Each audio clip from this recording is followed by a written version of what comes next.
Энэхүү Монгол Ардын нам том төслүүдэд хэрэгжүүлэх ёстой хэмээн мэдэгдэж байгаа ч нөгөө талдаа төсөл хариуцсан албан тушаалтнуудыг цагдаа хориод байна.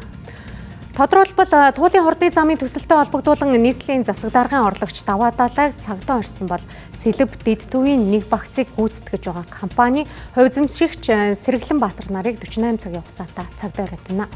Энэ нь Монгол Ардын нам доторх хагарал хүрээгээ тэлж нийслэлийн эрх мэдлийг авахар чиглэж байна уу гэдэг ойлголтыг үүсгэж байна. За эрх хөрөгч Монгол Ардын нам үндсэндээ бүтэн жилийн турш дотроо тэмцэлдэж байна. Нэг жилийн хугацаанд 3 удаа ерөнхий сайдаас сольж улс орны эрх ашигаас илүүтэй улс төрчдийн санал суудлын төлөө бүтэн чуулганыг хийдүүлсэн. Тэгвэл Монгол Ардын нам доторх хагарал одоо засаг захиргааны нэгжийн төвшөнд буюу дунд шатны намын байгууллагууд руугаа чиглэж байна уу гэдэг хардлагыг дагуулад байна. Тодорхойлбол өнгөрсөн 7 хоногт болсон нийслэлийн Монгол Ардын намын хорооны 8 дугаар хурлаар Нямбатарын эсрэг нэр дэвших боломжтой хүн гарч ирээгүй. За байсан ч 70-аас дээш хувь нь Нямбатарыг дэмжиж байгаа тохиолдолд үр дүнд хүрэхгүй нь ойлгомжтой.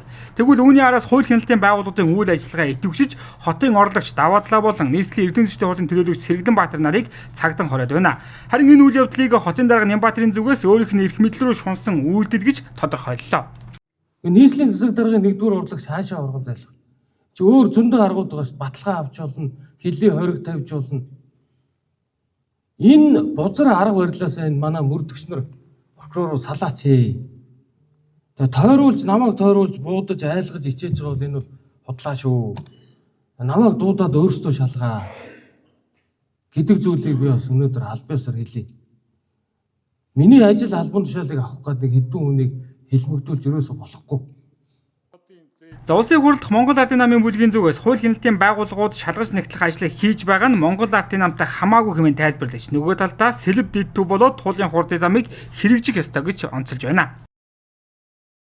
Хууль засагладаг улс орныг бий болгоно гэж зорьдсон, хууль ном зөрчигдсөн гэвэл хинч шалгуулж болдог ийм л үйл явц шүү дээ.